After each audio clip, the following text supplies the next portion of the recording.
Le livre des Juges, chapitre 3. Voici les nations que l'Éternel laissa pour éprouver par elles Israël, tous ceux qui n'avaient pas connu toutes les guerres de Canaan. Il voulait seulement que les générations des enfants d'Israël connussent et apprissent la guerre, ceux qui ne l'avaient pas connue auparavant. Ces nations étaient les saints princes des Philistins, tous les Cananéens, les Sidoniens et les Éviens qui habitaient la montagne du Liban, depuis la montagne de Baal-Hermon jusqu'à l'entrée de Hamath. Ces nations servirent à mettre Israël à l'épreuve afin que l'Éternel sût s'ils obéiraient au commandement qu'il avait prescrit à leur père par Moïse. Et les enfants d'Israël habitèrent au milieu des Cananéens, des Hétiens et des Amoréens, des Phéréziens, des Éviens et des Jébusiens. Ils prirent leurs filles pour femmes, ils donnèrent à leurs fils leurs propres filles, et ils servirent leurs dieux. Les enfants d'Israël firent ce qui déplaît à l'Éternel, ils oublièrent l'Éternel, et ils servirent les Baals et les idoles. La colère de l'Éternel s'enflamma contre Israël, et il les vendit entre les mains de Cushan-Rishathaïm, roi de Mésopotamie. Et les enfants d'Israël furent asservis 8 ans à Cushan-Rishathaïm. Les enfants d'Israël crièrent à l'Éternel, et l'Éternel leur suscita un libérateur qui les délivra, Othniel, fils de Kénaz, frère cadet de Caleb. L'esprit de l'Éternel fut sur lui. Il devint juge en Israël et il partit pour la guerre. L'Éternel livra entre ses mains Cushan-Rishathaïm, roi de Mésopotamie, et sa main fut puissante contre Cushan-Rishathaïm.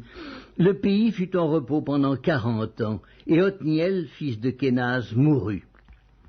Les enfants d'Israël firent encore ce qui déplaît à l'Éternel, et l'Éternel fortifia Églon, roi de Moab, contre Israël, parce qu'ils avaient fait ce qui déplaît à l'Éternel. Églon réunit à lui les fils d'Ammon et les Amalécites, et il se mit en marche.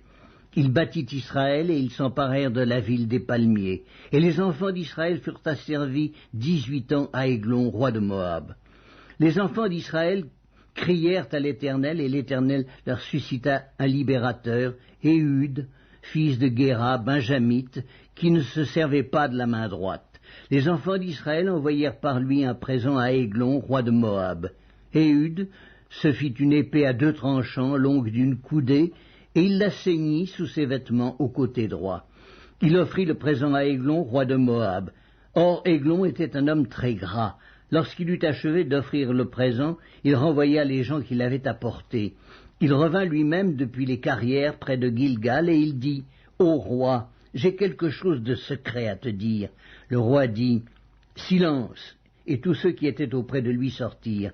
Éhud l'aborda comme il était assis seul dans sa chambre d'été et dit « J'ai une parole de Dieu pour toi. » Églon se leva de son siège. Alors Éhud avança la main gauche, tira l'épée de son côté droit et la lui enfonça dans le ventre.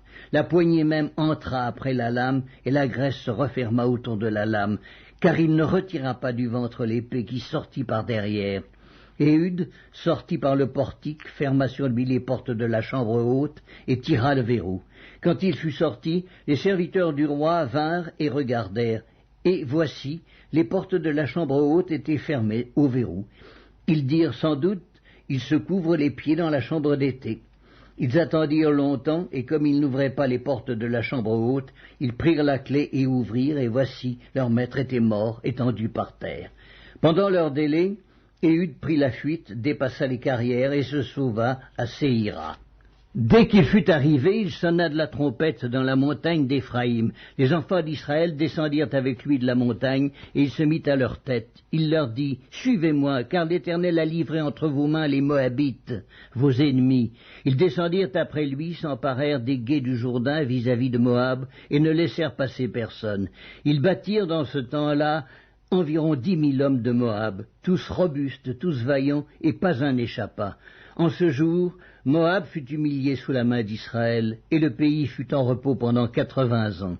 Après lui, il y eut Shamgar, fils d'Anath. Il battit 600 hommes des Philistins avec un aiguillon à bœuf. Et lui aussi fut un libérateur d'Israël.